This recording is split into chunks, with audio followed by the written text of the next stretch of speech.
The National Weather Service in Wilmington has issued a severe thunderstorm warning for Shelby County, northwestern Logan County, northern Darke County, Auglaize County, southeastern Mercer County, until 9:15 p.m.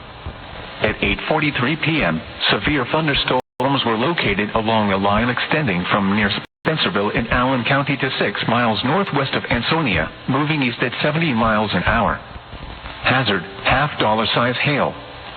Source, radar indicated. Impact, minor damage to vehicles is possible. Locations impacted include Sydney, Salina, Wapakoneta, St. Mary's, Fort Shawnee, New Bremen, Minster, Versailles, St. Henry, Newport, Cridersville, Enna, Fort Loramie, Jackson Center, Russells Point, Ansonia, Watkins, Lakeview, New Knoxville, and Waynesfield. This includes I-75 in Ohio between mile markers 90 and 118.